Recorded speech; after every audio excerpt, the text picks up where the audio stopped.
السلام عليكم ورحمة الله وبركاته. ما أقانو هل كان كبلا بلها موقالكن، ما أقانو سيدان أسود جيدن لها موقالكن، لكن كما يتنسولن قالدو إن أي كجز ديسيان دينتنا رسوشنا مبادئنا وحي أركيان دلالك إسلامك هبادنك أي كجرت الدنيا أسي إليسو دادك تاي مبادئ دودي كوا دالكودي يا دينتوديبا سلسل عقير waxaa u muuqday xilli aanan dhaweyn daciifnimada muslimiinta markaabay isku dayeen in ay diinta ay ku soo duulaan waxay ugu soo duuleen hab cad waxay ugu soo duuleen hab fikir ahaan waxaana lagu qaaday duulaamo fikri ah iyo kuwo cadcad waxaa la weeraray maxaarimtii aan ilaashanaynay ilaa ay aflagaadeeyeen nabigeennii sallallahu calayhi wasallam ilaa ay ku jeesjeeseen daciifnimadeena dartiis ay sidaa u yeeleen laakiin ma oga in aan diinteenna iyo rususheenna dartood aan u samayn karno wax aanan dunida horey looga arag waxaa dhowaanahan iyo qarniyadan soo batay kuwa aanan garanayn taariikhdeeda ma oga in nabigeenna sallallahu calayhi wasallam aan ku furanno nafaheena oo idil sidaa darteed madaxweynaha faransiiska magaciisa iyo shakhsiyadiisaba carabkayga haddaan soo mariyo waxaan rajaynayaa inaan u baahanayn in aan bannaanka u baxo kadibna aan soo daahiriyo carabkayga iyo afkaygaba maadaama aan ku sheegay carabkayga ama afkaygaba magac aanan u qalmin in carabkayga lagu sheego waxa uu ninkaasi sheegay hadal gabi ahaanba muslimiinta kiciyey kana caraysiiyey waa hadal uu si jeesjees ah u yidhi una ku ballan qaaday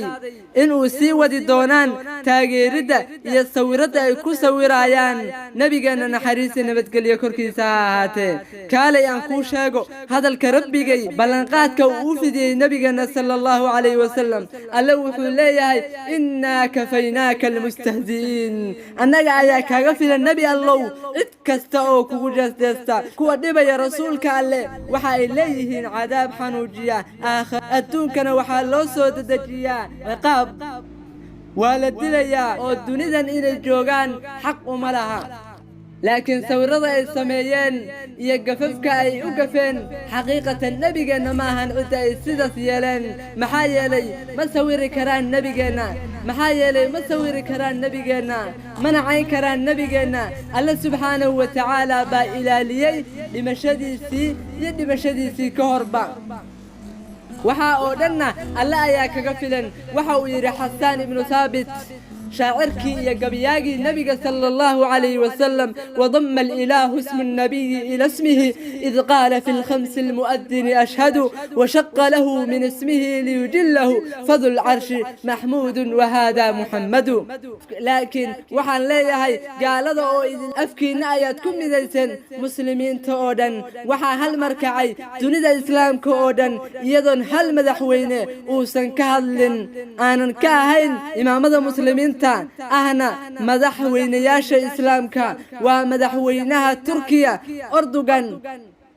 oo si adag uga hadlay fariina dadkiisa oo dhan in ay isgarab taagaan nabigeena inay u gargaaraan nabigeena sallallahu calayhi wasallam waxaanan ka yaraysan madaxweynaha Pakistan oo isagana muujiyay mowqifkii adkaa ee caalamkoo dhan ay la gilgilatay oo caalamkoo dhan ay marqaati ka ahayd subhanallah caasimad iyo tuulo gobol iyo degmo meel aan looga dhiidhiin ma jirto maantay ayay cadaatay cidii alla iyo رسولك سبا جعل ما أنت أي عداتي حتى أي عداتي اتكستاء نبينا صلى الله عليه وسلم أقوقر قاريسا فإن أبي ووالده وعرضي لعرض محمد منكم فداء عن نبينا صلى الله عليه وسلم كفرنينا نفهنا وحن كور مرنينا نفتنا والله مقع سايا كقرني قلبينا مقع نبينا أيا ديقنا أدادنينا سي مقع سوجرو والله وح عذر داره والله وح عذر داره إنه ميال الأكتسة هدي نبينا صلى الله عليه وسلم ما أنتي نلقود العايو هدي نبينا نلقود جسدسو والله عذر دار مليين عذرا يا رسول الله رسولك الله نقرأ للنقو وحن كقابلنا دفاعي qaarkeen waxa ay ka hormariyeen sharaftaadii maalkooda naga raalli ahow rasuulkii allow kuwa rasuulkii allow wax dareen ah ka gudbin kuwaanan dartaa u qiiroon kuwaanan dartaa waxna u samaynin waxa alla mahadiisa hal mar inay dunidani gilgishay waxaan daawanayay falcelinadii kala duwanaa ee qurxoonaa ee ummadan wallaahi ma aanan arag mowqif ka qurxoon midka aan arkay ma aqaano waxa madaxdii islaamka ku dhacay ilaa ay aamuseen dunidan waxa ay u baahan tahay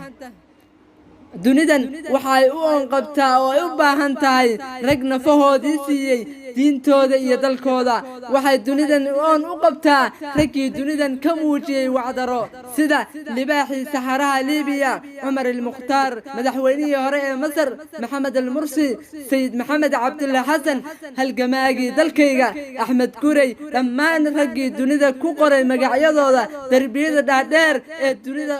aqoonsan tahay marka ay maqlaan magacyadaas way ka wada heebaysan jireen waxaan ku faanayaa oo faan iigu filan inaan muujinay jacaylkeena aan u qabno nabigeena sallallahu alayhi wasallam iyo inaan magaciisa iyo siiradiisaba aan kor yeelnay nabigeena sallallahu alayhi wasallam nafeena ayaan ku furanaynaa waxaa farxad inoogu filan in dhammaan muslimiinta ay isku raaceen in muqaadaco lagu sameeyo faransiiska rasuulkii allow waan ku jecelnahay waxaan kugu furanaynaa nafeena iyo kuwa waalidiinteena adiga ayaan magacaaga dartiis u noolnahay